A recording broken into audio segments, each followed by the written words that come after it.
walang nagpwersa o nananakot sa'yo para gawin ito? Wala po, Your Honor. Actually, I made the narrative myself and just asked my lawyer to please prepare it in a legal format. Okay. Kayo ba nangungontrata sa DPWH? Yes, Your Honor. Alright. Ang WJ Construction ay negosyo nyo? Tama po ba? Yes po. Kailan kayo nagsimula magnegosyo? Okay. Pasok sa construction business? WJ Construction started po as sole proprietor when my husband was still single in 1998. And tuloy-tuloy lang po yung kanyang paggawa ng projects in both private and government projects. And in 2021 po, it transitioned into a one-person corporation.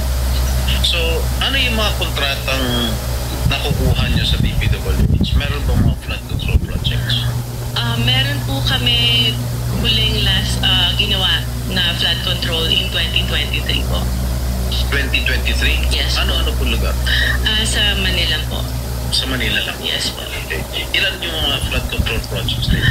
So far yun pa lang po. Isa lang? Yes po. Magkano halaga? 24 million po, Your Honor. Okay. Sabi po ni Senate President Pro Temp Senator Ping Lacson in one of his interviews mentioned that you were in the Senate premises on August 19. Tama po ba? I was there, Your Honor. You were here? Yes po, Your Ano Honor. po ginagawa niyo dito? I was invited to do an ocular of the supposed project po na dapat gagawin ko po sa office ng isa pong senator.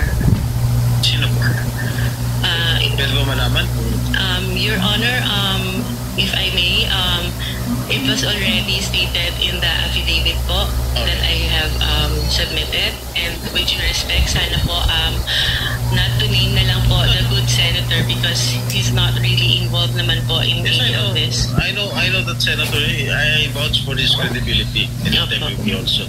So, yung ba ang unang pagkakataon mo na pumunta kayo dito sa Senado?